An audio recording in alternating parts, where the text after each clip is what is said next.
మనం గత నెలలో 5 రోజులు మరి స్వచ్ఛదనం పచ్చదనం కార్యక్రమాన్ని కూడా గ్రామ గ్రామాన నిర్వహించుకోవడం జరిగింది. ఎందుకంటే స్వచ్ఛదనం లేకుంటే మరి ఇల్లంతా కూడా కంపు కొట్టే పరిస్థితి ఉంటుంది. ఇంట్లో కంపు కొడితే మరి బయట వేస్తాం, బయట రోడ్డు మీద వేస్తే కూడా రోడ్డు కూడా కంపు కొడితే ఇంట్లో ఉండలేని పరిస్థితి వస్తుంది, రోడ్డు మీద తిరగలేని పరిస్థితి వస్తుంది.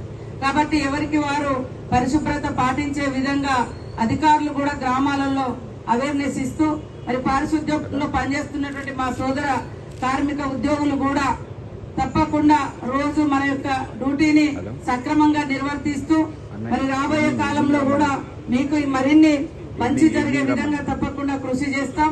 కానీ మన జిల్లా నుంచి నేను కూడా మంత్రిగా ఉన్నా, ఎంపీ గారు కూడా ఇక్కడే ఈ జిల్లా నుంచే ఉన్నారు కాబట్టి మన ప్రతి గ్రామం ప్రతి వాడ ములుగు టౌన్ తో సహా అన్ని కూడా పరిశుభ్రంగా ఉంచుకోవాలి.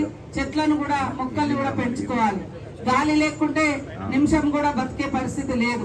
కాబట్టి స్వచ్ఛమైన గాలి కావాలంటే స్వచ్ఛత ఉండాలి, పరిశుభ్రత ఉండాలి. కాబట్టి ఈ యొక్క 17 రోజుల కార్యక్రమాన్ని అందరూ కూడా పాల్గొని విజయవంతం చేయాలని కోరుకుంటూ మీకు ఏ సమస్యలున్నా కూడా కలెక్టర్ గారు గాని నేను గాని డిపిఓ గారు కూడా మీకు అందరికి సుపరిచితుడే.